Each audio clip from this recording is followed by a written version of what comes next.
Olá pessoal, tudo bem? Vamos iniciar nossa aula do sétimo ano. E hoje, continuando o conteúdo, vamos estudar as bactérias. A aula passada nós estudamos sobre os vírus e vimos que os vírus eles são um grupo que não contém reino, não contém vida, mas que também são chamados de parasitas intracelulares obrigatórios. E vimos também algumas doenças que são causadas por vírus. Agora nós iremos estudar sobre as bactérias. Será que as bactérias elas só causam mal para nós, seres humanos? Ou existem bactérias também que são bactérias boas para nós? Diversidade dos micro-organismos. Atualmente, a análise das relações evolutivas entre os micro-organismos está baseada, sobretudo, em sua composição molecular.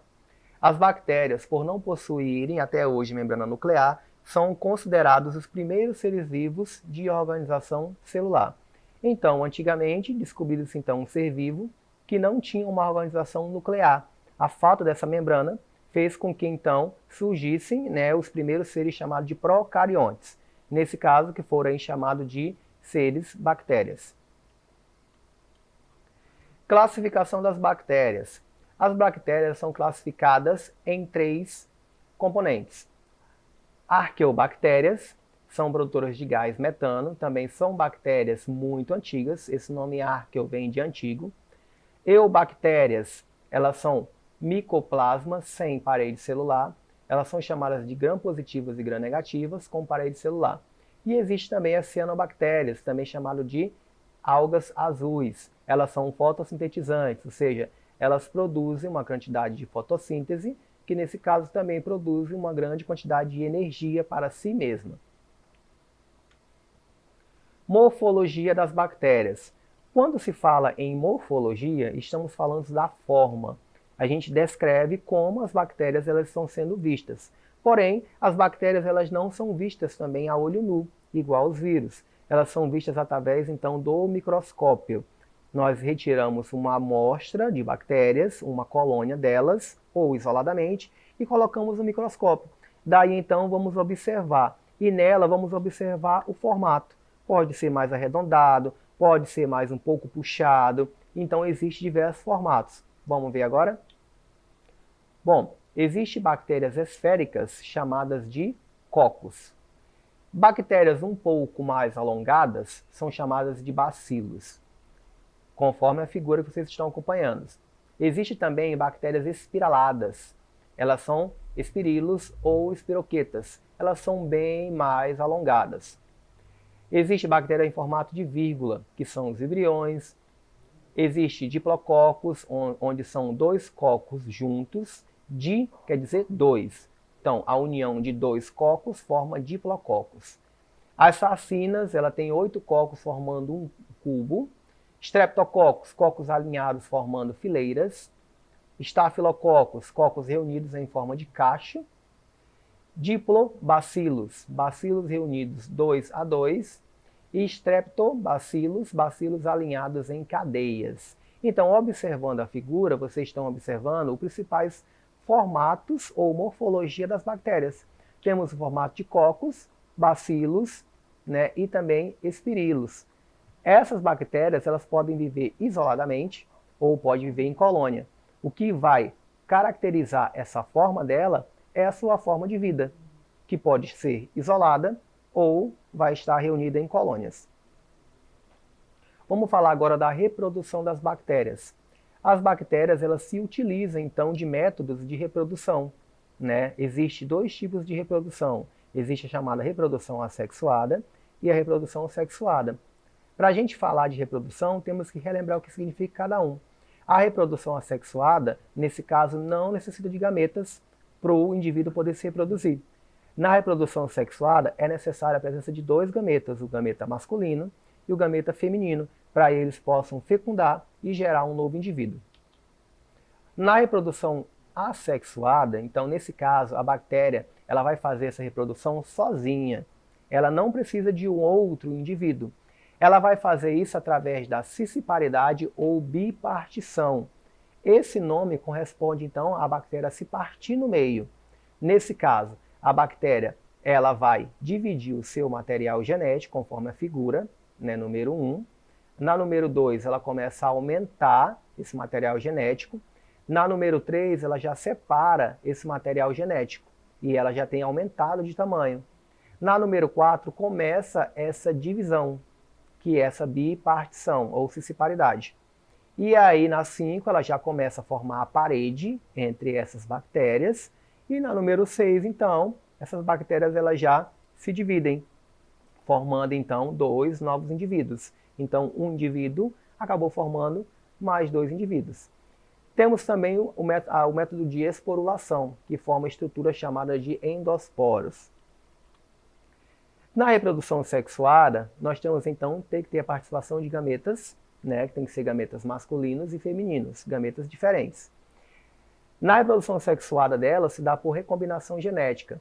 Ela leva à formação de novos indivíduos com características diferentes, resultando da mistura de material genético. Pode ocorrer de 3 maneiras: transformação, transdução e conjugação. Então, na reprodução sexuada, nós temos aí o compartilhamento de informações genéticas. Nós temos aí a combinação de 2 materiais genéticos, formando então um terceiro material genético, que é a combinação dos 2 materiais. Bom, transferência genética ou transformação. A bactéria receptora capta por meio de pedaços de DNA livres procedentes de outras bactérias já mortas. Normalmente, a célula incorpora em cada transformação uma pequena quantidade de genes. Então, o que nós observamos aí na 1, uma bactéria morta libera fragmentos de DNA. Na 2, alguns depois podem entrar em uma célula viva, ou seja, esse material genético da célula bacteriana morta. E aí, quando ela entra em contato, na número 3, a recombinação ocorre e entra o fragmento de DNA e o cromossomo do hospedeiro. Nesse caso, nós já temos então uma bactéria que sofreu uma transformação. Transferência genética por conjugação. Há transferência de DNA de uma bactéria para outra através de um pile sexual. Esse mecanismo de recombinação requer contato próximo entre as bactérias envolvidas. Após o processo, as células se separam, a bactéria receptora se reproduz assexuadamente, originando então células filhas com material genético recombinado. Então, conforme a figura que vocês estão vendo, é necessário então que existam 2 bactérias, né? E aí elas vão se unir através desse peeling sexual. Através desse peeling sexual, elas vão trocar informações genéticas. Trocando essas informações de DNA, elas vão se separar, depois elas vão se dividir conforme uma reprodução assexuada. Transferência genética por transdução. O transmissor dos genes é um vírus bacteriófago. Ele inicia o ciclo lítico, durante o qual incorpora pedaços de DNA do seu hospedeiro ao seu próprio DNA e o transfere a uma célula quando ela infecta.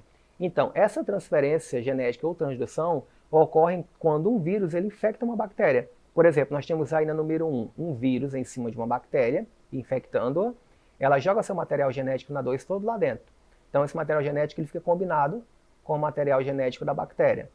Na número 3, a bactéria, então, ela já aí libera essa quantidade de vírus, que vai infectar, então, uma nova bactéria, que vai levar um DNA já diferente. Então, no número 5, esse vírus libera esse DNA para dentro dessa célula bacteriana, e aí no número 6, nós temos aí uma nova bactéria com um DNA diferente por meio de um processo de transdução. Qual é a importância das bactérias? Vimos no começo que as bactérias elas podem ser boas ou ruins. Existem bactérias que podem ocasionar doenças, mas também existem bactérias que vão ocasionar uma importância boa para o ser humano. Fermentação alcoólica, produção de coalhadas, iogurtes e queijos, fabricação de medicamentos, por exemplo, a obtenção de antibiótico, decompositoras, fixação de nitrogênio, digestão da celulose, no caso dos herbívoros, agricultura, combustível, etanol e biogás, pesquisa científica, produção de insulina, despoluição ambiental e também bactérias patogênicas. Então, o que nós podemos observar é que as bactérias têm uma gama de importância para o ser humano, principalmente na nossa regulação de alimentos, né? Por exemplo, na produção de iogurtes, coalhadas, queijos, que também fazem parte da nossa alimentação. Agora vamos ver quais são as doenças que são causadas pelas bactérias.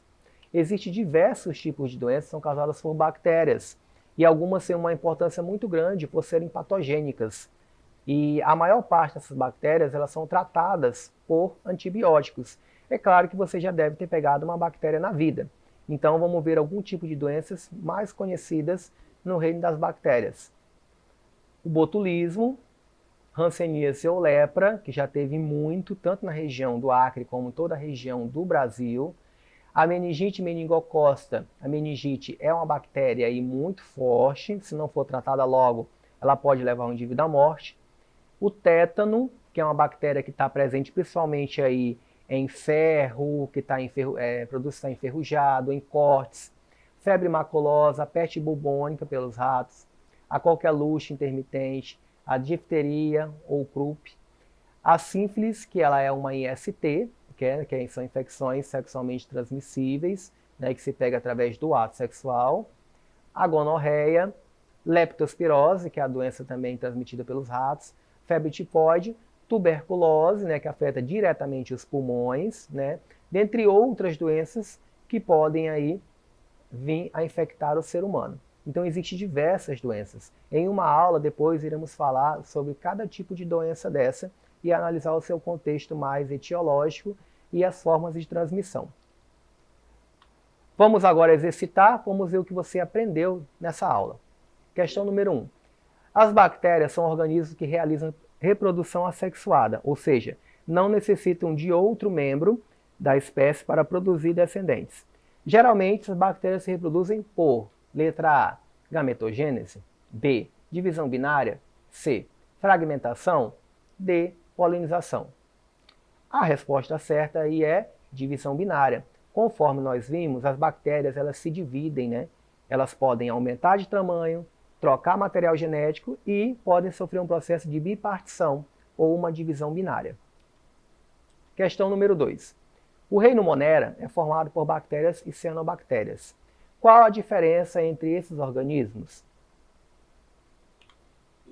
As cianobactérias, também são chamadas de algas azuis ou algas cianofícias, são seres unicelulares, procariontes e fotossintetizantes que produzem seu próprio alimento. As bactérias podem ser heterótrofas e autótrofas. As bactérias não produzem seu próprio alimento, por serem parasitas, decompositoras ou simbióticas. Então, a principal diferença das cianofícias é porque as cianofícias elas produzem então seu próprio alimento através da fotossíntese. No caso, as bactérias elas são seres heterótrofos, né? Elas não produzem seu próprio alimento. Elas necessitam dos seres autótrofos para poder obter a alimentação. Então chegamos ao final da nossa aula, espero que vocês tenham gostado. Na próxima aula estaremos aqui. Para mais dúvidas e queira acessar a aula, acesse a plataforma Eduque. Muito obrigado.